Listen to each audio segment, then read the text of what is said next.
Amazon presents Jeff versus Taco Truck Salsa. Whether it's Verde, Roja, or the orange one. For Jeff, trying any salsa is like playing Russian roulette with a flamethrower. Luckily, Jeff saved with Amazon and stocked up on antacids, ginger tea, and milk. Habanero? More like habanero, yes. Save the everyday with Amazon. Instagram teen accounts have automatic protections for what teens see and who can contact them, plus time management tools. And Instagram will continue adding built-in safety features to help create age-appropriate experiences.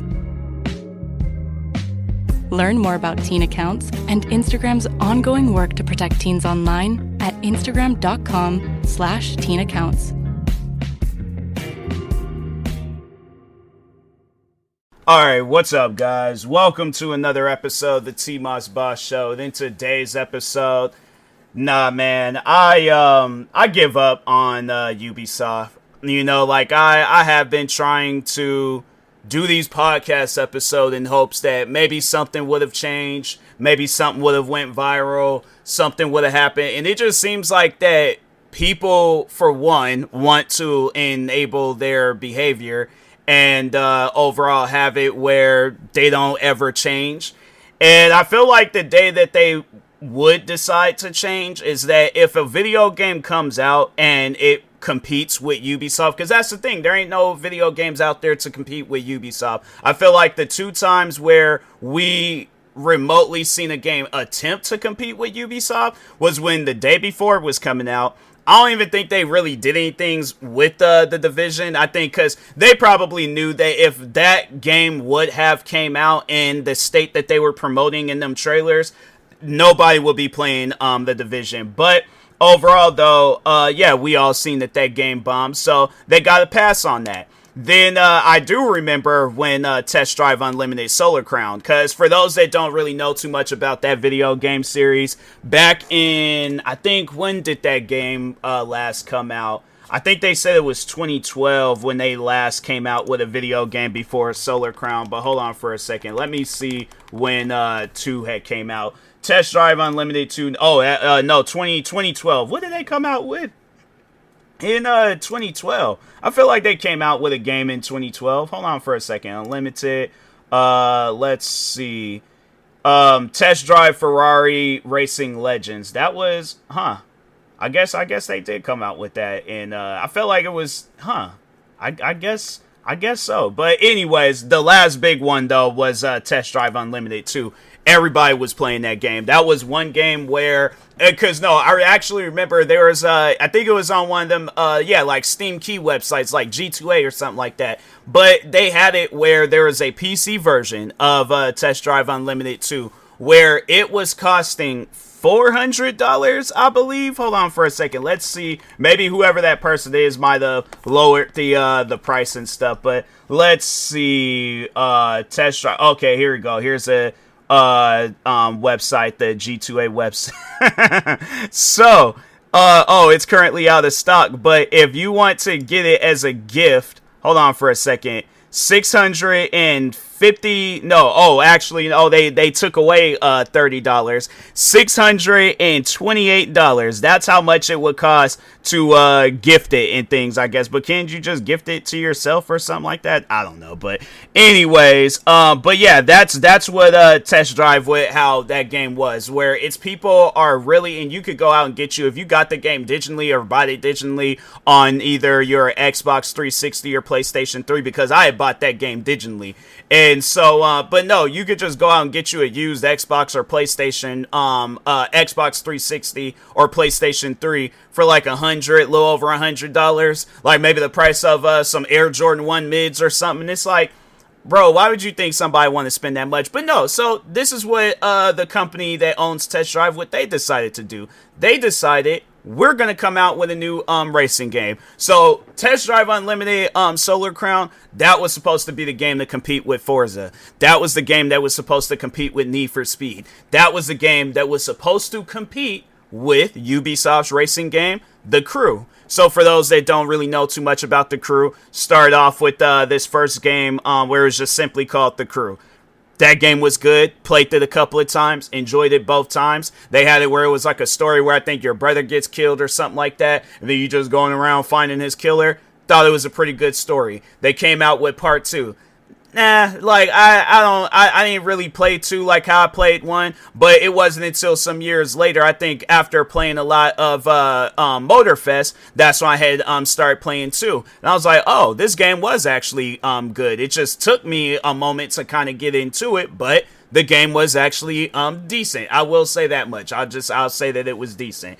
And then then they just randomly decided to shut down The Crew 1. So that wasn't for me. That wasn't the start of Ubisoft's downfall. I feel like it was a lot of different things that started off and kicked off Ubisoft's downfall. But anyways, getting back to Test Drive Unlimited Solar Crown. So the game finally comes out. Ubisoft, I believe they were in a panic because the way that they were advertising Test Drive Unlimited Solar Crown was that it was going to be a good game. When that game came out, you couldn't do offline races.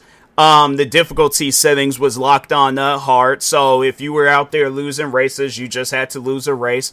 And what else? I don't even think they had that many, they don't have that many cars in the game. Like, it wasn't good. Test Drive Unlimited Solar Crown 2, or not Unlimited Solar Crown 2, 1 is still trying to fix itself up, but no, it wasn't a good game when it came out. And so, but no, what Ubisoft, what they decided to do, I guess to maybe get people into playing their game, they had it where The Crew 2 was $2.99, and then they had it where The Crew Motorfest was $20.99, I believe. It was like $20 and $2 for both The Crew 2 and Motorfest. So they knew that if Test Drive Unlimited Solar Crown, if that game came out and it was going to be a good game, they knew that people wasn't going to be playing The Crew 2 or Motorfest. And so, but yeah, they dodged another bullet. I don't feel like it's going to be like that the next time. I feel like that probably there is going to be a game that comes out where it's going to compete with Rainbow Six Siege, and it's going to be a lot better and a lot cheaper to play the Rainbow Six Siege competitor, you know? And that's the thing where it trips me out. Why do developers do that? Why do they wait up until the last minute and then that's when they want to do something productive with the video game? Oh, let's start coming out with updates. Let's start doing this. Let's start doing that. And I feel like that's what they're trying to do right now. They're trying to do all these different things, have it where the game is games are on sale. Oh, we're going to announce Assassin's Creed 4 Black Flag remastered. What else are they trying to do with their games? They're probably going to be some more stuff that's going to get announced with, then the third person thing in Avatar. I feel like that they are trying to do a lot of different things with their games because they know that their games is falling off. Ubisoft as a company is falling off. And the reason why that their company is falling off is because of Rainbow Six Siege. Now I know a lot of people are going to be questioning me, talking about why do you think that was the start of their downfall? Because when you look at every game that they have came out with since Rainbow Six Siege, they came out with 2 Division games. They came out with 2 Ghost Recon games. They came out with the Avatar game. Don't know how many Assassin's Creed games that they came out with, but I know they came out with that Shadows one. They came out with the Crew 2 and the Crew Motorfest. Those are 8 games that I named off. And I might have missed some. None of those games stood a chance against Rainbow Six Siege. None of them could go up to that level of what Rainbow Six Siege was. Or, no, and then I forgot. No, 9 games. Rainbow Six Extraction. How could I forget? The game where let's say Rockstar Games releases Grand Theft Auto 6. Why would they go back and be doing updates for Grand Theft Auto 5? That's why I'm like, maybe if it's some updates to update the servers or something, then okay. But if not that, and they're doing like new content updates for Grand Theft Auto 5. Meanwhile, they have a whole new video game that's out. What's the reason?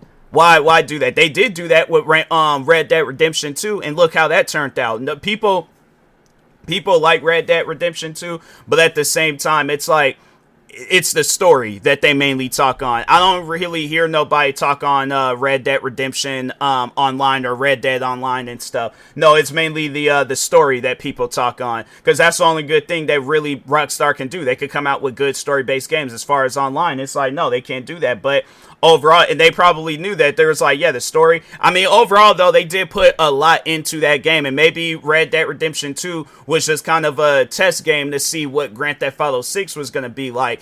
It took them some time, but overall, though, that was probably one of the worst moves that Rockstar Games could have done, because it's like, you guys should have stopped doing stuff to Grand Theft Auto 5 and online and all that stuff, and just had it where you guys focused on Red Dead Redemption 2. You guys could have came out with another Undead Nightmare, did another wave mode for Undead Nightmare. There's a lot of different things that they could have did to Red Dead Redemption 2, and they didn't. And that's why that game, it only gets looked at as a good game because of the story. But as far as anything else, it's like, yeah, but I think a lot of people will argue and say they should have focused a little bit more on Red Dead Redemption 2. But see, that's the thing. Ubisoft is not hearing that, because I guarantee and I promise you, I think I looked that up. Rainbow Six Siege made that company, I think they said $3 billion. I think it was like $3.5 billion that game made Ubisoft, or the amount of money that that game made for Ubisoft. And my thing is this, it's like, okay, that's cool. What about your other video games? I understand that this game is your moneymaker, but what about your guys' other video games? And that's the thing, where it's like, you ask that question, unanswered. Everything that I have been talking about for I don't even know how long now, everything unanswered. The only people that I talk to when it comes down to Ubisoft are these brainless fans. They're trying to like, oh, we got to defend the Division 2 because, oh, this is my favorite game. I got to, fam, it's not a good game. You cannot convince me that a game that at one point in time, it was just a $49.99 video game, all they had to themselves was a DLC, and then they decided to, for some reason, switch it to a season pass, seasonal event game where a lot of the loot that you have to get in, or that you're trying to get in that game. So let's say if you're trying to get some exotics, look how difficult they make it to get exotic cash boxes in the game, or even to just, if you're doing a mission and all that stuff. They gave you, so for the Bullet King, I had to play a completely different mode to get the Bullet King, but that's the thing though. You have to play this game on the hardest difficulty.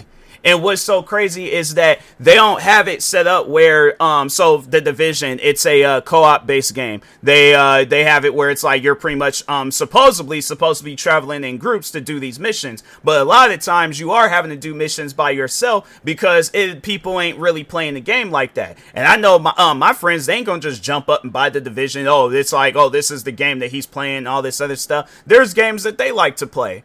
And that's the thing, how all the 9 games that I named off, do you think people are going to jump out and buy those 9 games because I'm playing those games? No. I would have to say I have only met maybe one person, a streamer, that was playing. She was more so playing the Division 1. It was this streamer that I used to follow back in the day. Her name was Pink Knee High Socks. And she played a lot of the Division 1. But eventually, I think it did get to a point where she wasn't even playing that game no more. And then she just completely disappeared from the streaming sphere. And then the Division 2, I don't think I've met not one content creator that played. I'll see people playing it from time to time on TikTok, but it's people that I'm not following. But when it came down to Rainbow Six Siege, you've seen the communities. You've seen the videos. You've seen the streamers. People, I think there's even somebody that I'm following right now on Twitch that's streaming the game right now. Hold on for a second. Wasn't it Yummy? Yeah, Yummy. Yummy is playing the game. So my thing is this, right? You have all of these people playing Rainbow Six Siege. Why not give them free copies of the other games that you guys got? Give people free copies of Avatar, The Crew, and all this other stuff. Ubisoft would never do that because all they care about is the money. They don't care about nothing else. They don't care. All they care about is how much money that a gamer, a content creator, or whoever, how much money can these people make me? Because I guess my question to Ubisoft would be, what would you guys do if everybody had stopped playing your game? People stopped playing Rainbow Six Siege. People stopped playing The Division, The Crew, Ghost Recon. What are some other games? Skull and Bones.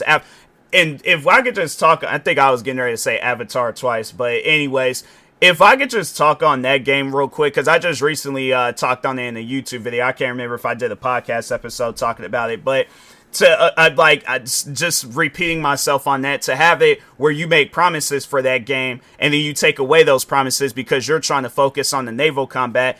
There is nothing wrong with the naval combat. The only thing that you guys want to focus on is what's going to either make you money or what new things can we add to Rainbow Six Siege. Because there's so many. Did I mention Skull and Bones in that lineup of games I did? Because if not, then 10 games. But I'm like, fam, there are even the For Honor games. Whatever happened to that game? I played that game the other day, and I was like, I don't have a reason to play this game. And that's why I say with a lot of different Ubisoft games, there is not a reason for me to play this game. There is nothing fun about this game. They make it look fun. Yeah, they'll show them trailers, make it seem like, oh, this is the greatest game ever and stuff. But other than that, it's like I had to say the one and only game that I can think of where it was, I guess, being talked about more than Rainbow Six Siege at one point was Assassin's Creed Shadows. And the only reason why they did that, it was because racist people didn't like the idea of a black man starring in a video game. But other than that, it was like, there was no, and then once when that game came out and seen its course, what games did everybody go back to? Rainbow Six Siege. So that's why I'm like, here's what I see in the future for Ubisoft. They're going to still do stuff with Rainbow Six Siege. They might do a thing here and there, because I think they did just recently come out with some updates for the crew too. But overall, they are going to just pretty much just not listen to people like me and just be all like, oh, we're doing fine. We don't have nothing to worry about. We're doing okay with our games. And I feel like that they were the one game. That's one game where I feel like they couldn't even do any things about that game. I feel like that they just gave up on Skull and Bones. But I feel like they were blindsided by Windrose, because I was playing that game earlier and I was like, wow, this is night and day compared to Skull and Bones. But again, this is what's gonna happen with Ubisoft. They're not gonna listen to nobody. They still gonna do things to Rainbow Six Siege. One day, there is going to be a game that competes with Rainbow Six Siege. Ubisoft isn't going to be able to do anything about it. Because currently, right now, I think they have 50,000 people playing the game. That was just on Steam. I don't know how it is on Ubisoft Connect, Xbox, PlayStation, everything else. But it is going to get to a point in time where a game is going to come out. And it might probably just, start off on PC just to kind of test out the waters. But people are going to like this game, right? Just like how they liked Windrose. And you would think that alone would show them that, hey, we need to, start doing some stuff. Not coming out with a remastered Black Flag game. No, we need to start doing some stuff with the brand Ubisoft. Like how this lady's been doing things with Xbox. That's what you guys need to be doing with Ubisoft. But again, they're not going to hear out what I have to say. They're not going to listen to this podcast episode. So what's going to happen? A game is going to come out. It's going to compete with the Rainbow Six Siege. It's going to take away a lot of players from Rainbow Six Siege, if not all of the players. And we're going to see social media accounts like Dexertu, maybe some other social media accounts like Rainbow Six Siege-based social media accounts, where they're going to be like, oh, Rainbow Six Siege done hit an all-time low for player count. It's going to probably be at maybe 20,000 or less, possibly, maybe a little bit more. But the number is going to keep getting lower and lower and lower and lower. We're going to look up. Because ain't that game, Rainbow Six Siege, ain't it free? Hold on for a second. Let me look at, I think they have it where the game is free. But hold on for a second. Let's the game is free. And then free access. Then they got Elite Edition. Then they got the Year 11 Ultimate Edition. And I don't even know what that overall comes with. But they got the nerves to have single player. There ain't not there's I think they have like the terrorist or I think they don't call it terrorist hunt no more, but it's not like you guys don't have no campaign. And you know what? I feel like that's what they're going to have. They was like, oh, join the massive online community of over 80 million players, as if you guys are still getting 80 million players today. Yeah, maybe back then when you guys was at your prime, right now, you guys can't even break past 100,000 players on Steam. So it's like, don't sit here and lie to people and make it seem like that, oh, people still be playing the game like that. Yeah, they might jump in and just kind of see how it is here and there and stuff. But while them players is jumping in and getting back into it, the ones that were just playing your guys' game, they're going to abandon ship. They're going to go over to a game that is doing stuff. And then, yeah, eventually, because I know there's this one game that's coming out where I guess they say it's a spiritual successor to Gmod. And I already know there's going to probably be some people coming out with stuff in that game where it's it's going to probably be some modes where it's going to compete with Rainbow Six Siege. And whoever them people are, they're going to do more. They're going to have it where there's a reason to play their game. I don't see that with Ubisoft. And I see it one day we're going to look up. Ain't nobody going to be playing any games from Ubisoft. That's going to be a company where they just kind of quietly close their doors. They're going to be like, hey, we did what we could, but then there's going to be all these different people that used to work for the company where they're going to be like, yeah, they were trying to do this, that didn't work, this flop, we can't. Oh yeah, then there was the games that they had canceled. They canceled, there was that Heartland. No, not Heartland. What was that game that they were going to come out with? No, yeah, it was Heartland, I believe. Yeah, the Division Heartland. That was a game that they canceled. And, it was supposed to come out on all these different platforms, and then they was set to release, but they just randomly woke up one day and canceled it. And then earnings release on May 15th, 2024. Yeah, so it was like they did, they did come out with that mobile version of the game. But, other than that, it was like, why would you guys, that's one of those things I'm like, it just doesn't even make any sense why you guys would do that. But, yeah, overall, though, there are going to probably be a lot of different games from Ubisoft where they are like, oh, we're shutting down the servers, we're taking this game off of the Steam store. What else? It's just going to get to a point where all but one, and that's going to be Rainbow Six Siege. Because there probably is going to be some people where they're going to be like, oh, well, let's do a little community day in Rainbow Six Siege. Let's do this. Let's do that. They are going to try to get content creators to get back into playing the game. But they're going to be like, fam, I'm playing this. No, and you know what? I feel like that if they don't get desperate enough to ask a content creator to play the game, then I feel like that they would just cut that creator off. They're going to probably try to focus on some smaller creators. They're going to jump ship, and it's just going to be the same thing over and over again. Everybody's going to keep jumping ship. They're going to keep going to all these other different games. And yeah, it's just going to put Ubisoft in the spot where it's like nobody wants to play your guys' games anymore. Like, you can't argue that. You can't say anything about that. It's just people got tired of you guys. So, but if, I guess if they do listen, fam, stop doing this seasonal stuff. Stop doing this yearly stuff. Stop doing stuff where it's just us giving you guys money when y'all don't need it. Do new things to your guys' game. Add a campaign mode to Rainbow Six Siege. Take away the seasonal stuff and all that crap in the Division 2 and have it where it's a little bit easier to play that game. But no, and so the main motivation on why I am doing this podcast episode is because of the Division 2. So I tried to play that game.